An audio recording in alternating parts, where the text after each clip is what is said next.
Magic cookies! Hopes and dreams!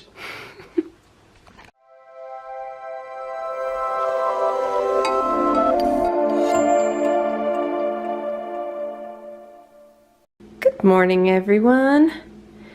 So, I don't have time to get iced coffee this morning, which is my normal preference. Dan has to head out to work and we're sharing a car. So, instead, I'd like to introduce you to our hot beverage station.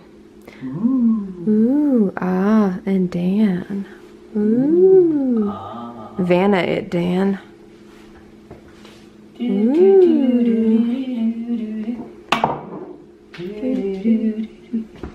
But today I'm doing something a little different.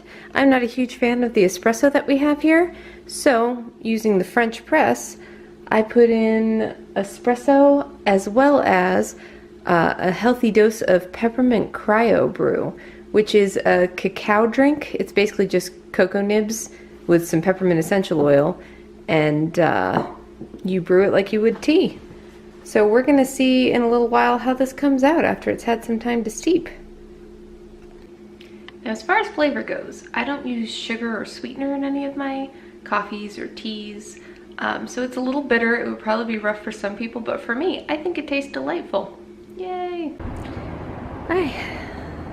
Now, we have not started our spring cleanup yet, but I wanted to take you outside for a second to show you our pretty magnolia tree. It's just started blooming, and I'm very excited, and I think it's super pretty, and I thought you might like to see it too. I've taken a great deal of pictures here because it just makes a great backdrop. I kind of wish I had started these vlogs earlier, or that I had planted these seeds later, so that I could give you an update on how my seeds are doing. I have a history of failing horribly with plants. I can get them to seedlings, and that's about as far as they go. Whenever I try to transplant them, they end up dying. I think I overwater them. I was about to give them more water now, but it looks like their dirt is still pretty dark. So I'm going to do the right thing and leave it alone. We've got zucchini and pumpkin and kale, basil, parsley, chives, cayenne, and jalapenos. Hey everyone. Remember how less than a week ago we were trapped at the mall by Sears getting new tires put on the car? Well, that is a flat tire that Dan is getting ready to change out in the rain. Yay!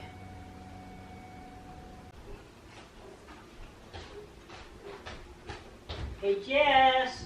Hey Dan! I got a surprise! Ooh, I like surprises. What you got? Magic cookies! Cookie tray! Are they all for me? They are not all for you, but here. One special delivered to your face hole. Ooh, It's funnier the second time. It's not. It won't be funny the third time. Okay. Beast. I'm sorry, I didn't mean to actually bite your finger. Are you okay? I had it coming. I can't believe I bit the hand that fed me. As promised, here are some of the insane shoes I've gotten at Martin's. This is the one that I was saying looked like a gold alligator slingback with a buckle. Got a nice plaid one. Got Steve Madden girl check with a very high heel. We have Betsy Johnson, and again, that is actual cow hair and hide on there. You guys know this one. And then there's this steampunk-esque boot. It came with some gears on a strap as well, but I ended up losing those over the years. Something to note about this gold shoe that I didn't realize before. underneath the price tag, it came with spare heel caps. I have never seen that happen on a shoe before. I'm not sure if that means it's really good quality and they gave you extras, or if it's really bad quality and they just assume they're going to fall off and you're going to lose them. So, those are the Marden's shoes, the magic shoes that always show up in my size, one pair. Let me know what you think. Is this on? Hi, everybody. Hello, everybody. I'm going to start that again. So you know this is going on the front of one of the videos then, right? It's entirely possible. I hate myself and you just a little bit right now. No, you can always do the editing. But how can you possibly say, hello, everybody, without doing that? Hello, everybody. I don't know what you're trying to do. You know what? It's because I'm so horrible at these things that What is it you're doing? I'm doing a Simpsons thing where the... oh, okay. But I couldn't do it well. Dr. What's-His-Face? Yeah, I couldn't do it well. And in my head, it was such a perfect thing that it happened. And then when it came out of my mouth, I didn't recognize the alien voice that was saying it and was immediately ashamed. I should know better than to ever do a impersonation. Oh my. Now it lives forever. Today started weird.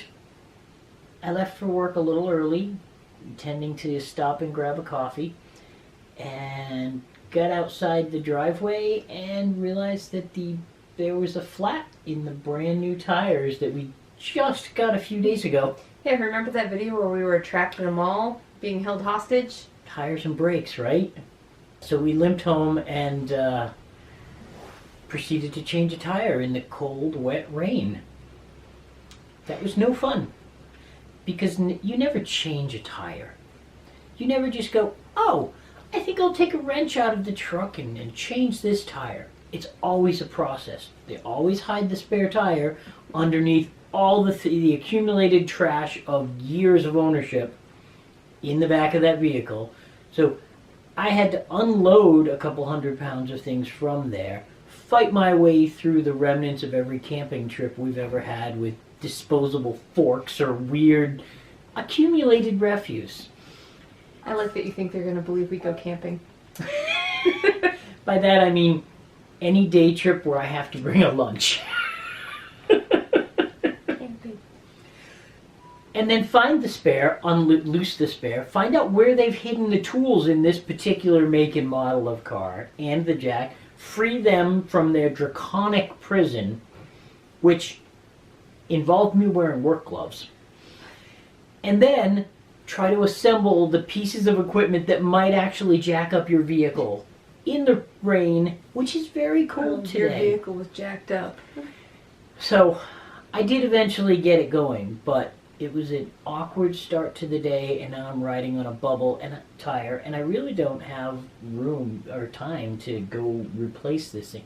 Bubble tires? I've never heard it referred to as a bubble tire. I've heard donut and spare tire and an airplane tire before. I've never heard bubble. I believe I just invented the term.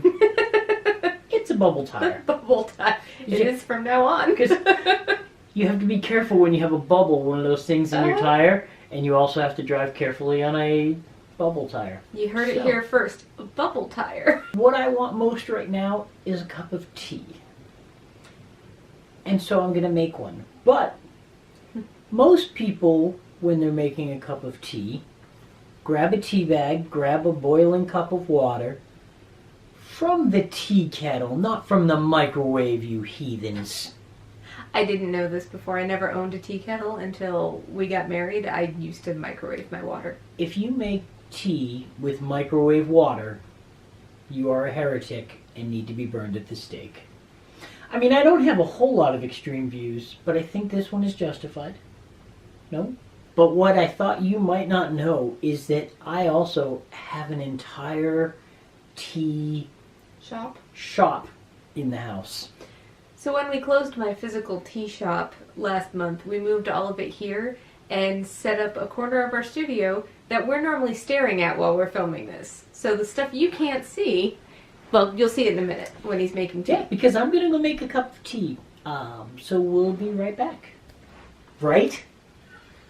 This is ridiculous. Welcome to Apothecary 2.0. Welcome to a pot party. Home edition. This is everything I get to choose from when I am trying to make a cup of tea. There's more behind the cart that you can't see down below. All the way down to here. So, I get to mix and match and experiment and sometimes make great teas and sometimes make absolutely horrific teas. Tonight, who knows? I really never do. So, I'm going to start with something that I really appreciate in every one of my teas. Cinnamon. We're going to put a decent amount of cinnamon in here. We're going to call it 1 part because I really like it to taste like that. It's really fun watching someone else do this. And I love ginger. These are all in alphabetical order, by the way. Easy to follow. Ginger makes things spicy and a little bit warm, and that's kind of what I'm looking for tonight. Something that'll make me feel a little warm and cozy on this nasty night. And I'm going to put a decent amount of that in there too. Probably more than I would usually, but what the heck. You're going to have leftovers. I won't. I'm just going to make one really strong cup. It's going to be fun. Okay. Usually you only use about two tablespoons of this to get it in. 1 spoon per cup. 1 spoon per cup, but I'm probably going to have about 4 by the time we're done, and I don't care. We're going with a bit of a spicy theme tonight, so I am also going to throw a little anise in there. Get that little licorice spice kind of flavor, but not so much of that. Just that much maybe. And generally, I like to have 4 to 5 ingredients at least, so I have to find some other ingredient that's going to balance out cinnamon, anise, ginger, a lot of spices. I think I'm going to go with something sweet, and that's probably going to be orange peel, I think. Orange peel.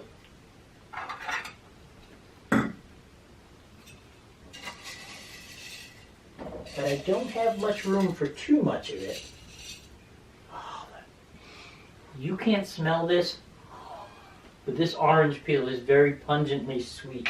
I like when you turned around and saw the orange peel finally. It was kind of like, oh, hi there, surprise. Hello, old friend. And just because I have one, and who has these that they use on a regular basis, I'm going to muddle all this up a little bit. And I think this is going to make a delightful tea.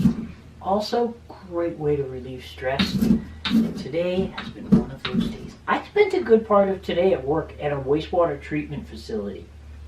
Just to give you an idea.